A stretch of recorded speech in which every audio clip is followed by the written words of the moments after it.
Baik, ketemu lagi di channel Edi Selalu di Hati. Kembali bersama Ambu Gandrung atau Mas Edi di Candi Joglo Semar. Ya. Baik, ya, kita akan melanjutkan edisi kemarin, Mas. Kita akan bicara tentang membangun kesadaran diri. Ya. Di dalam teori filsuf Socrates itu kan manusia level 1 itu kan manusia kalau ketemu manusia itu membahas manusia. Ya. Di level 2 manusia ketemu manusia membahas kejadian-kejadian. Dan di level 3 manusia ketemu manusia membahas ide dan gagasan. Betul. Nah, ini mungkin ada keterkaitan ya. Yang di level 3 ini ide dan gagasan berarti kan sudah tidak bicara tentang manusia, rasa-rasan atau gibah lah bahasanya ya. Kemudian tidak bicara ngegosip kejadian-kejadian. Nah, ini kita akan bicara tentang membangun kesadaran diri. Karena kita masih fenomena sekarang ini orang tahu sedikit sudah menyalah-nyalahkan, kemudian sudah mengkafir-kafirkan. Ya, ini seperti apa, Pak? Bagaimana kita sampai di level membangun kesadaran diri ini? Ya, jadi membangun kesadaran diri itu butuh satu konektivitas, yaitu rasa. Tanpa rasa kita tidak akan bisa membangun kesadaran diri kita. Tujuannya apa? Rasa ini harus ditumbuh kembangkan di dalam diri kita, agar rasa ini mampu menggugah kesadaran jiwa kita. Tanpa ada sadar diri, kita tidak mungkin sadar jiwa. Nah, konektivitas hubungan ini memang perlu diciptakan lewat rasa di dalam diri kita. Nah, rasa yang dimaksud Mas Yadi ini rasa terhadap lingkungan sekitar atau rasa terhadap apa, Mas? Ya, jadi bicara tentang manusia itu kan unik. Karena manusia dibekali otak. Jadi pandai itu mudah. Jadi orang yang paham atau tahu itu juga mudah. Dia hanya butuh belajar. Tetapi untuk jadi orang bijak itu sangat sulit. Kenapa sangat sulit? Dia harus melampaui kejadian. Nah, lewat kejadian itu sehingga orang itu mampu menjadi orang yang bijak. Nah, di saat dia sudah mampu melaksanakan kejadian ini menjadi penerimaan seapa adanya, tidak menyalahkan orang lain, tidak menyalahkan sebab akibat, tapi dia sadar bahwa kesalahan ini murni karena kelalaian atau murni karena ketidaktahuan kita terhadap kondisi yang dialami. Di dalam pengetahuan itu, setelah dia menerima seapa adanya lewat rasa yang dia miliki, akhirnya muncul perasaan syukur kepada Sang Penciptanya bahwa ini mungkin sebagai teguran buat diri kita, agar kita tidak lalai terhadap situasi kondisi yang kita lalui. Sehingga bijak inilah yang diharapkan oleh manusia pada umumnya, menjadikan kesadaran diri kita hingga mampu membangkitkan jiwa di dalamnya. Nah, tetapi kan tentu teman-teman ini kan tidak mudah ya di level itu. Bagaimana cara melatih gitu loh? Bagaimana supaya kita bisa melatih rasa kita, kemudian menggugah jiwa kita. Karena itu kan nanti di tataran sadar, di tataran bijak itu kan berproses. Betul sekali. Nah, itu seperti apa ini metodenya? Ya, secara umum aja manusia itu kan dibekali yang namanya panca indera.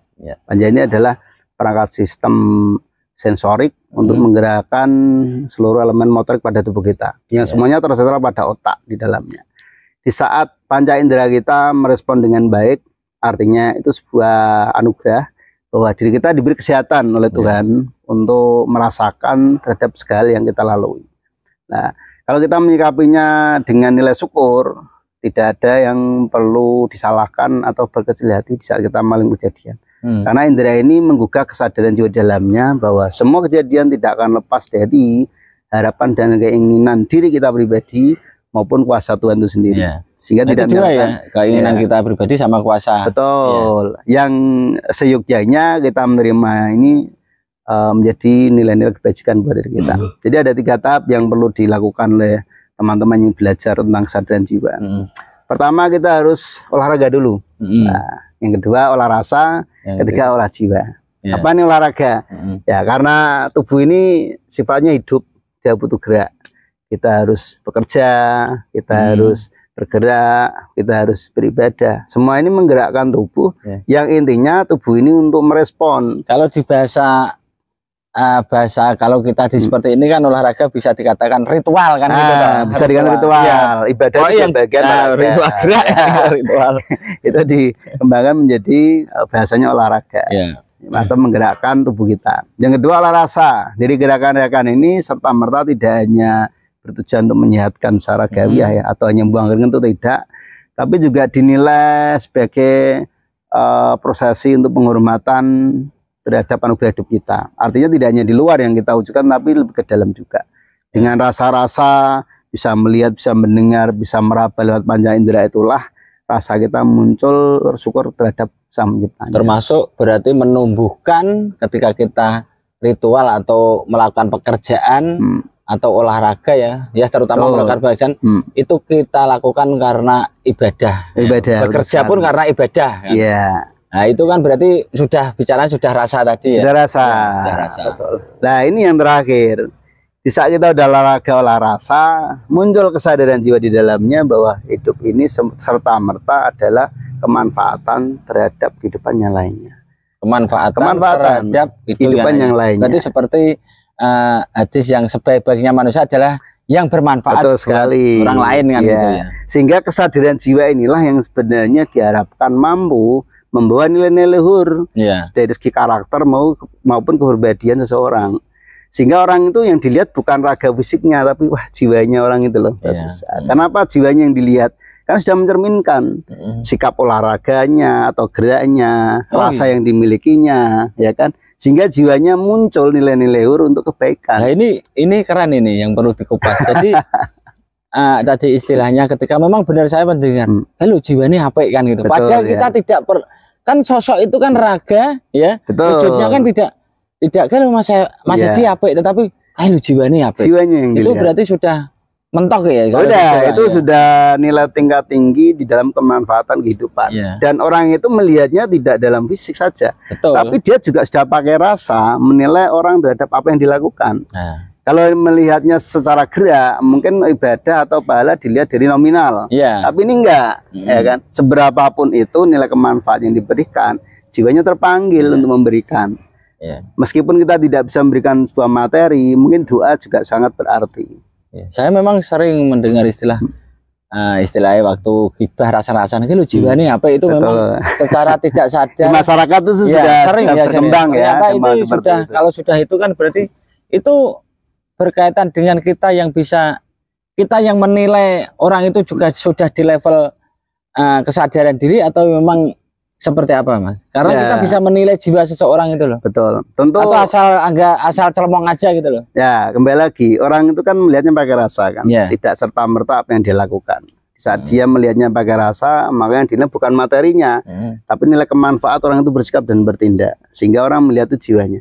Bahkan ada juga orang itu saking apa istilahnya bandelnya ya, saking bandel atau saking tidak peduli terhadap orang lain, sampai diketuk jiwamu itu di mana, ya kan? Masuk gak muncul rasa welas asih, tidak muncul rasa keprihatinan, tidak muncul rasa empati atau simpati terhadap orang lain. Itu sebenarnya kan sudah mengetuk jiwa seseorang di saat dia tidak peduli terhadap lingkungan.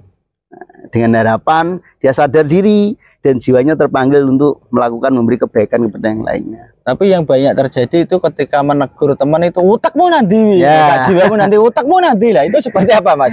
Saya negur itu berarti ya belum memiliki kesadaran diri. Kembali lagi kalau orang Jawa mungkin lebih halus ya, bukan otak yang ditegur, tapi dapurmu nanti. Dan yang dilihat bukan dengkul kakinya, tapi besi kepalanya. Berarti di dalam kepala itu ada tempat untuk memasak. Kalau kita bicara tentang Pulau Jawa itu kan unik. Orang Jawa itu tidak serta-merta mengucap, tapi ada pesan moral yang dia gugah di dalam kalimatnya. Di saat orang itu mengatakan dapurmu itu berarti melihat wajah kita, berarti di sini ada tempat untuk memasak rasa kita. Di mana terletaknya? Ada di otak itu yang sebenarnya tidak dia tunjuk, tapi menjadi keseluruhan pada tubuh kita. Sehingga orang itu berpikir, wah aku nak di dapur-dapur kayak gini ya, sadar diri mungkin harus ngerapas gitu. Karena dapur itu menjadi sekret dalam kehidupan. Kita bicara rumah tangga aja ya. Satu ruang yang tidak boleh dilihat orang itu dapur. Karena dapur itu mencerminkan karakter seseorang. Kalau kamar itu sudah privasi, tapi dapur ini sifatnya umum, tapi tidak sembarang orang boleh masuk ke dalam dapur itu. Oh, berarti secret juga ya? Secret. Lah bicara tentang dapur ini, saya kan pernah nganu Pak, pernah ke dokter Mas Edi ceritain. Pernah ke dokter, saya ditanya, Bapak punya gula, loh.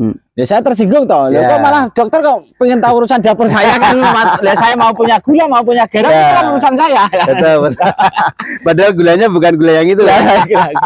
Gula yang bisa memaniskan diri. Sangat menarik. Nanti kita sambung lagi berkaitan dengan kesadaran diri ini tentu panjang ya Mas Edi. Oh panjang, semalam nggak cukup. Semalam nggak cukup. Kita akan ketemu lagi di slide-slide berikutnya.